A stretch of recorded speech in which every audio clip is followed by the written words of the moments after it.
Gravando. Bom dia, alunos do segundo ano do Colégio Lisímaco Ferreira da Costa, segundo A, segundo B, segundo C, segundo D e segundo E. Tudo bem? Como é que vocês estão?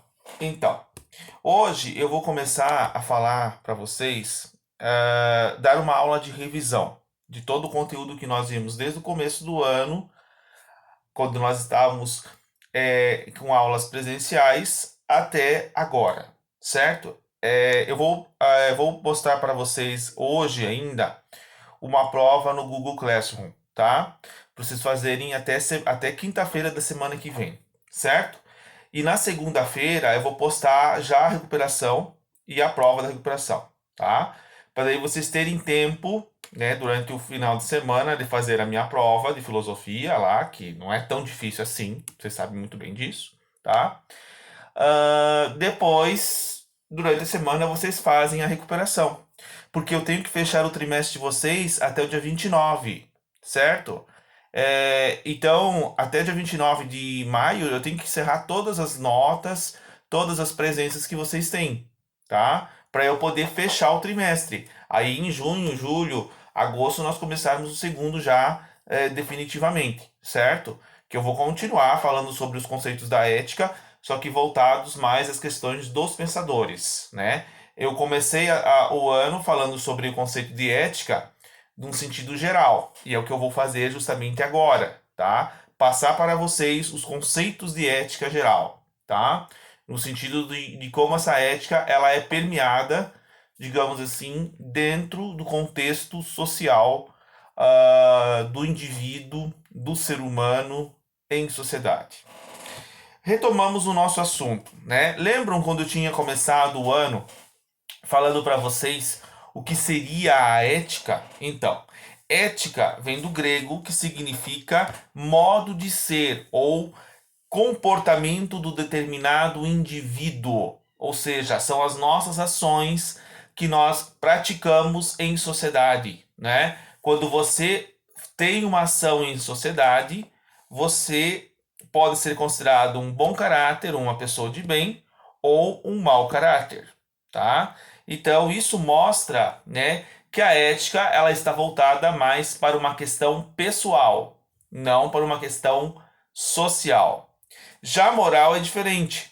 A moral significa o conjunto de regras que determinam o comportamento do indivíduo em um grupo social e está ligado aos costumes, à tradição, né, de uma sociedade. Então ela é mais social, ela é mais voltada às leis. Todas as nossas leis, elas são criadas devido a um contexto moral onde nós vivemos, né? Lembra que eu tinha falado para vocês que nós achamos ridículos, né, que as mulheres da Tanzânia usam aquelas argolas no pescoço. Para elas, naquela sociedade, é normal usar, né? Para nós, a gente acha que aquilo não é necessário. E eu tinha comentado com vocês que antigamente a mulher poderia, ou quer dizer, a mulher não, o homem poderia anular o casamento do seu cônjuge, da sua mulher, se descobrisse que a mulher não era virgem ou situações de traição, ele poderia matar por justa causa, né? Então havia uma moral, porque a moral, de uma certa forma, ela modifica-se com o tempo, tá? Ela não é uma coisa estável, certo?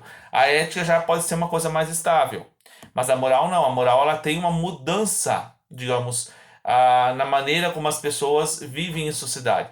Hoje, né, nós temos grandes problemas em relação à moral, né?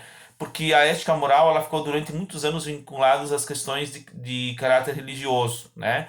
Então você tem muito sobre o moralismo religioso em cima da ética e da moral, né? Um exemplo é a questão da sexualidade, que eu vou falar mais pra frente nessa aula também, né? Onde, basicamente, hoje, a grande maioria da sociedade ainda, né, não consegue aceitar, por exemplo, o casamento de pessoas do mesmo sexo, né? Então, isso é uma coisa que vem culturalmente, né? Então, a moral, ela está ligada, basicamente, à cultura de um povo, de uma sociedade, né? Nós estamos vendo, basicamente, a ideia do comportamento ético e moral agora nesta época de pandemia, né? As pessoas, a sociedade, o poder público, as instituições pedem para que as pessoas usem máscara, mas tem pessoas que não usam, pessoas que não querem usar, né? pede para que idosos não saiam de casa, mas os idosos estão saindo, né? Ou seja, isso mostra que as pessoas, elas, pelo seu relativismo, ela acaba saindo e desobedecendo a regra. É errado, sair sem máscara, você está, digamos, perante o perigo. Porém, a decisão da sua liberdade, da sua ação, cabe a você, né? Só que nós não podemos também interferir na liberdade da pessoa, né? Essa de que a pessoa tem que ser obrigada, né? Tem que multar a pessoa. A gente tem que ter um certo cuidado com isso. Por quê? Porque um dos direitos que o ser humano tem é o direito de ir e vir, né? E se proíbe da pessoa poder circular, né? Ela, digamos, sabe da consequência que ela vai ter, né? Ela tem o livre-arbítrio. Então, o nosso livre-arbítrio, atualmente, em alguns grupos sociais, alguns grupos políticos, eles estão infringindo esse direito do livre-arbítrio das pessoas, né? Isso tem que tomar um certo cuidado, tá? A gente tem a nossa ética, a gente sabe que é errado. Eu uso máscara, mas o meu amigo ali não usa, né? Mas eu tenho que respeitar ele se ele não quer usar, né? Você não tem que julgar a pessoa porque ela não está usando. Você tem que deixar a pessoa ter a liberdade. Se ela pegar a doença, o problema é dela, né?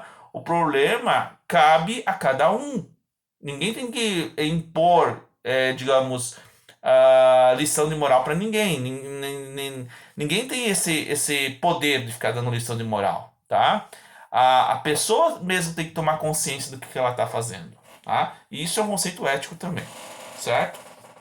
Bom, então, com relação à ampliação da consciência e da liberdade, a da responsabilidade do comportamento moral, introduz um elemento contraditório entre as normas vigentes e a escolha pessoal, como eu tinha acabado de falar, né? Se aceitarmos unicamente o caráter social da moral, o ato moral, reduz ao cumprimento de normas estabelecidas, de valores dados e não discutidos. Nessa perspectiva, a educação moral visaria apenas inculcar nas pessoas a correta observância das regras, o temor de sanções decorrentes de descumprimento. Ou seja, a pessoa, se fosse, digamos, viver a regra moral lida e escrita, digamos, ao pé da letra, a pessoa não teria liberdade, porque ela não teria, digamos, faria tudo que os outros mandam, né? Então, a gente tem que ter uma certa liberdade. Nós vivemos num país democrático em que nós temos liberdade de sair ou não sem máscara, tá? Então, isso cabe a cada um, como eu já tinha falado para vocês.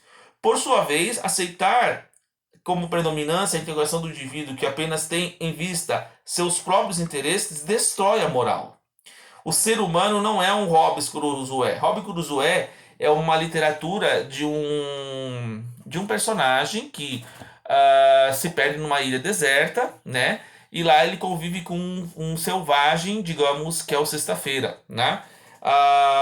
E lá ele vive numa vida isolada, ele não consegue voltar, digamos, para o meio civilizatório, tá? É uma literatura inglesa.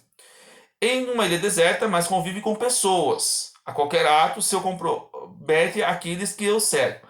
Cabe ao sujeito moral viver as contradições entre dois polos. Nós temos que viver contradições, né? O social e o pessoal, a tradição e a inovação. Não há como optar por apenas um desses aspectos, porque ambos constituem o próprio tecido da moral. Então você tem que ter a liberdade do seu interesse próprio, mas muitas vezes esse teu interesse próprio pode atingir o outro. Como eu tinha falado na aula do Lipovetsky, lembra? Você não pode colocar um individualismo exacerbado sobre si mesmo, porque isso vai afetar a sociedade como um todo. Você tem que saber respeitar o outro na sua individualidade, no seu egoísmo. Por mais que você não concorde, você tem que respeitá-lo, tá? Dizendo de outro modo, a decisão voluntária cria um dever, que se resulta da consciência da obrigação moral. Nesse caso, o dever moral não se cumpre por imposição externa, mas conforme a moral livremente assumida. Eis aí porque o ato moral autônomo pressupõe ao mesmo tempo o dever à liberdade, né? Como já dizia uma citação do Gianotti, né? Os direitos do homem, tais como em geral têm sido ensinados a partir do século XVIII, estipulam condições mínimas de exercício da moralidade. Por certo, cada um não deixará de aferrar-se à sua moral, devem tentando aprender a conviver com as outras, reconhecer a unidade de seu ponto de vista e com isto estar obedecendo a sua própria moral de uma maneira especialíssima, tornando os imperativos categóricos. Esse conceito de imperativo categórico nós vamos ver mais para frente quando eu explicar sobre a moral kantiana, tá? Dela como um momento particular do exercício humano e de julgar moralmente, deve-se de modo banido o ladrão, tornar-se repreensível do ponto de vista da moralidade pública, pois viola o princípio da tolerância e atinge os direitos humanos fundamentais. Então a liberdade de ir e vir é um direito fundamental humano, tá? Então a gente, mas não está dando certo, a pessoa está agindo contrária do que se pede, mas ele está agindo com a sua própria liberdade, a gente tem que saber respeitar isso, tá? O respeito às pessoas com opiniões diferentes da nossa é uma virtude de pluralismo democrático. Virtude de pluralismo democrático, tá? O que não significa a impossibilidade de discordar dela pelo debate aberto. Mesmo quando as discussões não alcançam consenso, certamente os argumentos e contra-argumentos nos ajudam a mudar a ideia ou pelo menos refinar nossas opiniões. Pensando bem, será que tanto faz depender a coragem ou a covardia, o respeito pela vida ou o assassinato, a liberdade ou a escravidão? Se admitirmos a tendência contemporânea de aceitação do relativismo, porque isso é um conceito de ética relativa, tá? Seria bom enriquecer essas concepções com a possibilidade de valores universais, ainda que provisórios, porque abertos às revisões, tá? Aceitar novos valores em determinados períodos históricos, reconhecer as culturas humanas, sua diversidade, coexistir com elas como quer relativismo, não significa tolerar atos de barbárie. A gente não pode tolerar atos de violência. Vocês viram que ultimamente nos jornais está acontecendo de pessoas agredirem jornalistas. Isso é errado. A pessoa está ali trabalhando, ela tem o direito de gravar. É o trabalho dela. Você não pode agredir. Ela está transmitindo uma informação.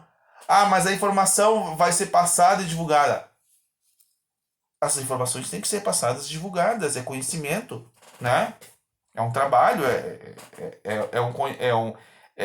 é o direito dela fazer aquilo, tá? Bom, então, não se significa tolerar atos de barbárie, práticas que ocorrem em qualquer sociedade considerada civilizada. Então, mesmo nós temos uma sociedade civilizada, organizada por regras e leis, ainda existem atos de violência, atos de barbaridade, de inúmeras formas, como nós vamos ver aqui, inclusive, tá? Outro conceito de ética que eu trabalhei com vocês em sala, que eu lembro muito bem, né? Foi a questão da ética aplicada, né? O que seria essa ética aplicada? É um ramo contemporâneo da filosofia que tem por objetivo deliberar sobre problemas práticos que existem em justificativa racional. O interesse por esse tema deve-se à necessidade de um tipo de reflexão ligada à ação e por vários eventos marcantes no século XX. As duas guerras mundiais, né, que nós tivemos, né, que trouxe atrocidades inúmeras para repensar a condição de ser humano, né? Os regimes totalitários do nazismo e fascismo, né, que foram muito fortes, até hoje na história a gente tem esse conceito marcante, né, e a gente vê atos ocorrendo por aí nos meios de informação. Trouxeram aspectos do uso de armas de destruição em massa, né? Vocês já ouviram falar da bomba atômica que destruiu Hiroshima e Nagasaki, né? Que matou milhares de pessoas, né? Genocídio, ou seja, você exterminar uma raça, é o caso dos judeus na Segunda Guerra Mundial. Questões de revolução cultural da década de 60, né? Maio de 68, droga, sexo e rock and roll, né? Liberdade sexual, tudo isso ocorreu como revoluções que ocorreram na história, tá? Estimularam discussões sobre os temas dos direitos civis, né? Que foi uma coisa que aconteceu lá na Revolução Francesa, né? Que as pessoas tinham o direito do homem, do cidadão, o direito de ir e vir, o direito à propriedade, o direito de manifestação pública, tá? Isso são direitos civis, certo? E as minorias excluídas da sociedade e reivindicações de uma ética sexual. Então, depois eles foram acrescentando os direitos das minorias, direito ao trabalho, direito a ter férias, direito a constituir um sindicato, direito às necessidades básicas, né? Então, basicamente, foi se incluindo mais para frente também a liberdade de você respeitar o outro pela sua sexualidade, pela cor da sua pele, pela ideologia política que se prega, ou seja, respeito, né? É a palavra que cabe-chave a tudo isso, tá? A possibilidade de manipulação genética, né? Aí nós vamos entrar em outro assunto. Apresentou questões éticas mediantes a problemas como a degradação do meio ambiente, né, que nós estamos vendo por aí, tá? A destruição da floresta amazônica. E isso, consequentemente, também provoca a falta de chuva que nós estamos tendo, tá?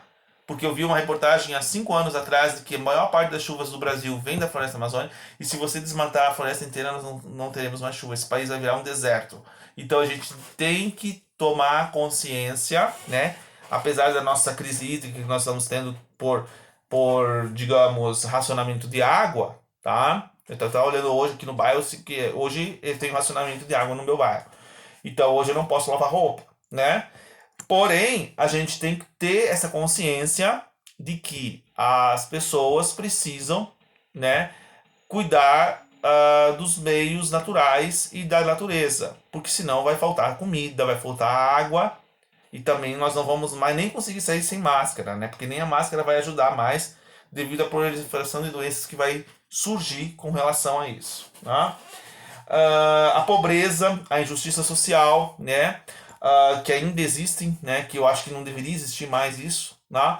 Apesar de toda uma política pública já investida nesse país e em outros mundos, ainda existem milhares de pessoas que passam fome, existem milhares de pessoas que vivem na miséria, né? Eu não consigo admitir uma coisa dessas em pleno século XXI. Eu acho que isso tinha que ser, né? Tinha que ser resolvido de uma certa forma. E isso ajudaria, de uma certa forma, também a acabar com sérios problemas de saúde. Eu acho que saneamento básico é o principal investimento que o Brasil precisava fazer.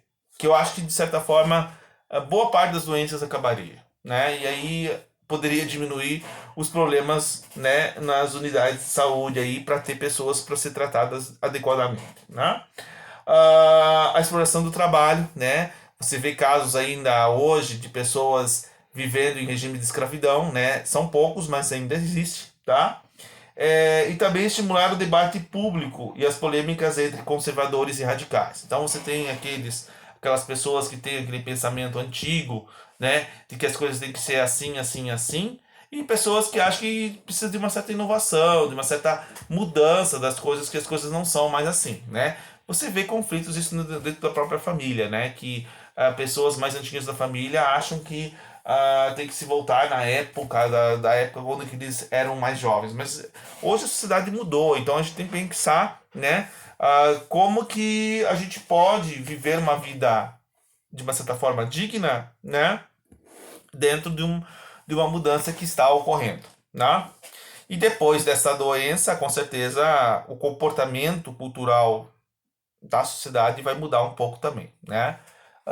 Então, pode ser que as pessoas pensem mais no meio ambiente, ou pode ser que continue na mesma, né? As pessoas não tomem consciência disso, né? Infelizmente, a gente vai torcer para que as coisas realmente mudem, né? Com relação à bioética, lembra que nós comentamos sobre o conceito de bioética, que envolve questões do aborto, da eutanásia, células-tronco? Então, é basicamente sobre isso, né? Que eu até fiz um comentário na prova, que vocês vão fazer uma questão discursiva, né? Que eu pedi para vocês escreverem sobre o aborto, né? Que eu sei que é um assunto polêmico, mas eu pedi para vocês, na prova vai ter uma redação sobre isso, tá? E vocês vão ter que descrever aquilo que está pedindo, certo? E eu vou avaliar a capacidade crítica de vocês com relação a esse tema, né? Que é muito discutido em todo momento, né? Então, depois eu vou comentar outras coisas na recuperação, né? Mas eu gostaria que vocês descrevessem, né, o conceito de vocês, principalmente. Então, bioética expandiu-se em razão da chamada terceira revolução da biologia. A biologia molecular ou a biotecnologia abriram um campo antes impensável para a engenharia genética. intensificando o debate de questões fundamentais como o genoma humano, a escolha do sexo de uma criança, tá? Dos filhos, estudos como células-tronco, clonagem reprodutiva, clonagem para fins terapêuticos, transgenia. Transgenia não é transexual, tá? Transgenia é a mudança de transgênicos que são alimentos modificados geneticamente, tá bom? Vegetais e animais, híbridos, biopirataria, que é, digamos, o tráfico de animais silvestres, né? Experimentos com seres humanos e animais, né? Então, existe um vídeo bem interessante na internet em que eles usam uma mulher dentro de uma vitrine e colocam ela como se fosse uma cobaia genética. Daí mostra como que um animal se sentiria, né? Sendo exposto ali e manipulado pelo ser humano. É muito interessante e a gente sabe repensar, né? Aquela questão de você usar cobaias animais para experimentos científicos. Eu achei bem interessante aquele vídeo lá. É um pouquinho forte, mas eu acho que vocês deveriam assistir. E tem um outro que mostra do tráfico de mulheres. É muito interessante. Eles botam as mulheres num caminhão e as mulheres ficam sendo observadas pelas pessoas assim na rua, numa vitrine, né? Como elas estão sendo vendidas. Né? Então é muito interessante por uma questão de se pensar sobre isso. Né? Nessas descobertas, há aspectos positivos de melhorias da qualidade de vida, como a preservação da cura de alguns cânceres ou a esperança de doenças degenerativas que se tornem incuráveis. Então, se não fosse pela bioética, nós não teríamos, por exemplo, né, estudos relacionados a tratamento de doenças da vacina, como a Covid-19, né, que no mundo inteiro está fazendo a descoberta dessa vacina. Apesar de que eu acho que já existe cura para isso. Né? Alguns remédios conseguem curar essa doença. Porém, eles não usam por quê? Porque não tem ganho de dinheiro, certo? Ou seja, as pessoas querem ganhar dinheiro com a doença, criar uma vacina. A vacina ela ajuda. Eu não vou dizer que ela não ajuda. Antigamente eu era contra a vacina. Hoje eu acho que a gente precisa ter a vacina como uma forma de prevenção. Porém, né, ela tem um lado negativo, né? As pessoas criam vacinas para ganhar dinheiro em cima disso, né? Ganhar dinheiro em cima das desgraças dos outros. Isso é horrível, né? O que precisaria ser feito é que as vacinas tinham que ser favorecidas para a humanidade sem o custo, digamos, de recursos econômicos. Né? Então, muitos outros remédios que já existem podem tratar essa doença, né? Que pode ser curada. Como também o câncer já tem cura, a AIDS já tem cura, só que eles não divulgam isso porque tem pessoas que ganham dinheiro em cima disso aí. Né? Infelizmente é assim, o mundo é dessa forma. Então, nem sempre é para favorecer, né? É para que as pessoas, a indústria farmacêutica, né? Juntamente com o tráfico de drogas, o tráfico de armas, eles ganham, e o petróleo, esse é o dinheiro que movimenta o mundo, né? Eles conseguem usar isso para ganhar dinheiro em cima dos outros, né? E não pensam no bem próprio que deveria se pensar, né? Isso é uma questão ética também a ser pensada, né, dentro desse contexto. Né? Então, olha só. Por exemplo, uma empresa tiver acesso à identidade genética de profissionais que deseja contratar.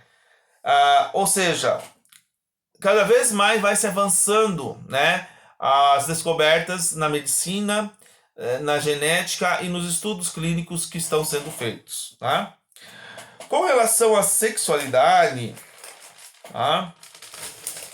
Que eu vou comentar com vocês aqui também, eu acho que eu vou ter que comentar em outro vídeo, porque se eu estender esse vídeo demais, ele vai, digamos, ele vai até 30 minutos, mas eu vou comentar até mais uns 5 minutos, né? Daí vocês assistam um outro vídeo. Eu vou ter que gravar 2 vídeos dessa aula, pelo jeito, tá? Com relação à sexualidade, tá? No final do século XIX, o filósofo Friedrich Nietzsche criticava severamente a ética tradicional por desconfiar de instintos e controlar as paixões. A filosofia nietzschiana orientou-se no sentido de recuperar as forças vitais, subjugadas pela razão durante séculos. Posteriormente, diversos pensadores debruçaram-se sobre as questões da sexualidade como parte integrante da consciência humana. O Nietzsche foi o primeiro a criticar a moral existente da ética cristã, tá? Porque ele dizia que o cristianismo tinha subjugado o ser humano a uma condição de servo e não de um pensador ativo com a sua própria vontade de potência, na sua própria criatividade. Então o homem perdeu a criatividade, né, perante a moral que foi imposta a ele, né? Então ele faz uma crítica ferrenha, né, às tradições cristãs. Isso eu vou trabalhar com vocês quando nós trabalharmos de fato o Nietzsche, tá bom? O Sigmund Freud foi aquele autor que eu trabalhei com vocês, que falava sobre o inconsciente, né? De que nós temos dentro de nós desejos e prazeres sexuais reprimidos, né? Lembra quando eu falei do id, do ego e do superego? Então o id é a vontade, o ego é o controle da razão e o superego é aquela proibição. Ah, eu não devo fazer porque eu sei que eu vou ser punido. Eu devo fazer porque eu tenho vontade de fazer isso, né? Ou seja, existe aquela questão. E também eu falei do Freud quando nós comentamos com relação à sexualidade infantil. Lembram disso? Então, quando eu falei da sexualidade infantil, eu falei que ele diz que toda a nossa sexualidade ela começa a partir do momento, tá? Desde a nossa infância, né? Em que a criança, já lá dos 3 anos, ela se apaixona pela mãe, o chamado complexo de Édipo. Lembra que eu contei para vocês da história do Édipo? Ou seja, o desejo, digamos, de se apaixonar, o desejo ah, pelos pais, ou seja, o amadurecimento da puberdade, tá? Toda essa questão, a sexualidade está em tudo, segundo Freud, né? Todo o nosso inconsciente ele é produzido, né, em cima dos nossos desejos sexuais, tá? E ele fala, né, lá nos seus comentários dos seus estudos, que todos nós somos bis, trans, heterossexuais, tá? Nós somos todos, temos a diversidade sexual, né? Hoje se fala muito do conceito LGBTI, né? Já até mudou o nome, já nem sei mais o que é. Mas, de certa forma, tá? Existe uma diversidade sexual nas pessoas, né? Que tem essa característica, né? Uns são mais reservados, outros são mais, né? Pegadores, né? Gostam de pegar mulher, outros não, outros, né? Preferem viver uma vida mais, digamos, isolada, né? Outros preferem ficar com homem e mulher. Então tudo isso é, digamos, né, diverso. Não tem como você definir isso, né, de fato. Né? Outro autor que fala sobre sexualidade é o tal de Herbert Marcuse. Tá? Em seu livro Eros e Civilização, Marcuse contrasta a exigência de uma nova ordem industrial geralmente ligada ao princípio do desempenho. Segundo esse princípio, o trabalhador interioriza a necessidade de rendimento de produtividade. Ao desenvolver a produtividade organizada em um sistema independente de participação consciente, o ideal da produtividade da sociedade industrial faz por meio da repressão. Eficiência, repressão, converge. Nesse ambiente repressor, a sexualidade deveria empregar todas as ações humanas prazerosas. O que quer dizer com isso? Estou dizendo que todo o trabalho, o nosso trabalho, o nosso estudo, a nossa produtividade, ela fez com que nós nos afastássemos dos nossos desejos prazerosos, né? A gente não tem mais tempo para namorar, para casar, para ter o prazer com o outro, né? Porque tudo virou produção. Então é isso que ele está querendo dizer, né? No sentido de que o prazer voltou-se à produtividade do trabalho, né? E basicamente a ideia de revolução industrial, de produtividade, está em tudo, né? O trabalho se limitou a isso, né? Basicamente a essa situação, como eu estou fazendo aqui, produzindo uma aula para vocês. Bom, eu vou terminar esse vídeo e vou fazer mais outro agora, tá? Para nós trabalharmos sobre o conceito de Michel Foucault e sobre a questão da subjugação da mulher. Já volto a um instante.